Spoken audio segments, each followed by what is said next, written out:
Hatcheries are places for artificial breeding, hatching, and rearing through the early stage of animal. Hatcheries provide seed for aquaculture and some commercial fishery. All types of fish and shellfish begin life in a tank in hatcheries. Hatchery is a mix of a laboratory and a farm where fish and shellfish are spawned, then hatched and cared for. Therefore, hatching management skills are very important. These skills affect all the processes carried out at each stage in the hatching. Good hatching management skill can make every process in the system run smoothly, but several skills can ruin all existing processes in the hatchery system. So we have to learn and master the skill of managing a hatchery system to get quality result. Broodstock. Preparation that we need to know is a healthy wild broodstock can be determined by the body length and their weight. For location of catching, it must be far from the surface and offshore. It gets stressed during transportation, but it can be minimized by observe the factor, and then it will be transported to the cover and dark maturation tank. 2 to 3 meter cubic of stocking density will be used to both genders. If the salinity is too high, the shrimp will get thin, and if it's too low, the cell of shrimp will swell.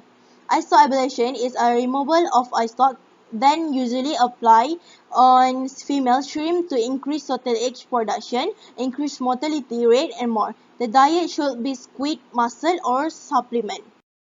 Incubator.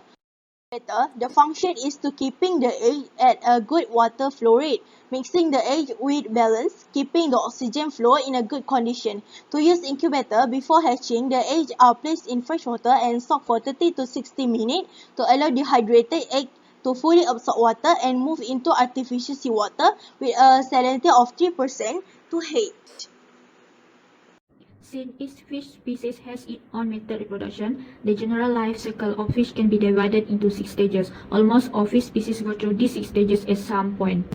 This is the common breeding stage of fish. This stage starts from the adult fish. The second stage is spawning. The third stage is the egg or embryo. The fourth stage is the larval fish. The fifth stage is the fry, and the last stage is the juvenile stage. Usually, fry should be separate from the adult fish and placed in a nursery environment. Conditions should be generally be kept much as they in the main aquarium or pond.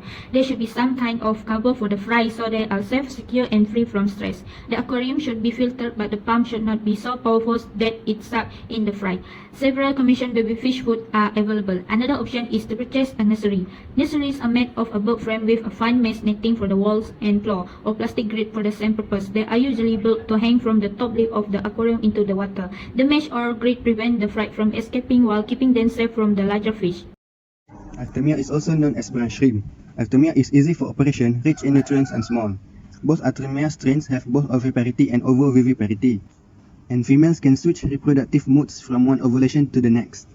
The size usually float in the high salinity waters. Under optimal conditions, brown shrimp can live for several months.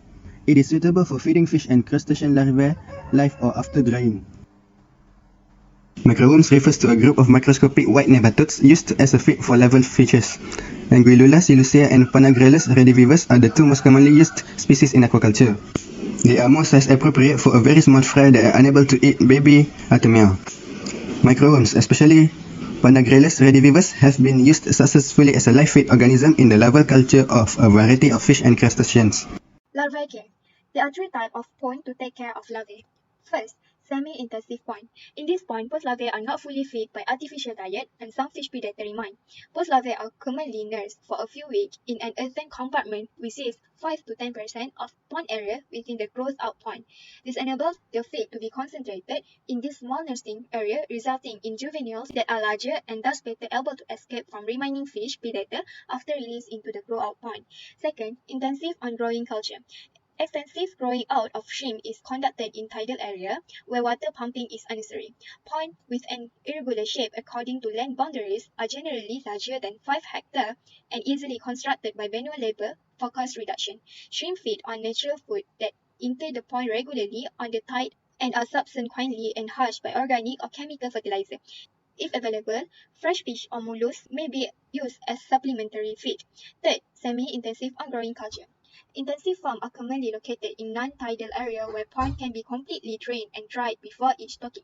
Pond size are generally small, 0.1 to 1.0 ha, with a square or rectangular shape.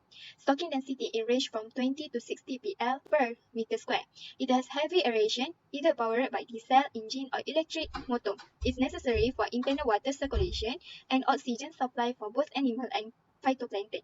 Feeding frequency with artificial diet is carried out 4 to 5 times per day, followed by feed tray checking. Water quality for shrimp. First, temperature. Fish are cold-blooded, that means their body is same as surrounding water.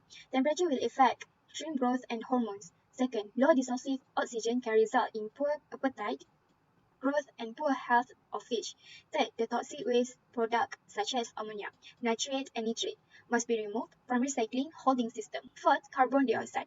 At night, respiration by bacteria, plant, and animal will result in oxygen consumption and carbon dioxide production. It will make low dissociative oxygen, and it will result in poor appetite, growth, and poor health of sheep. Fifth, pH. Shrimp can be died also when have pH shock, a consequence of sudden change in pH that may occur when moving fish from pond to pond.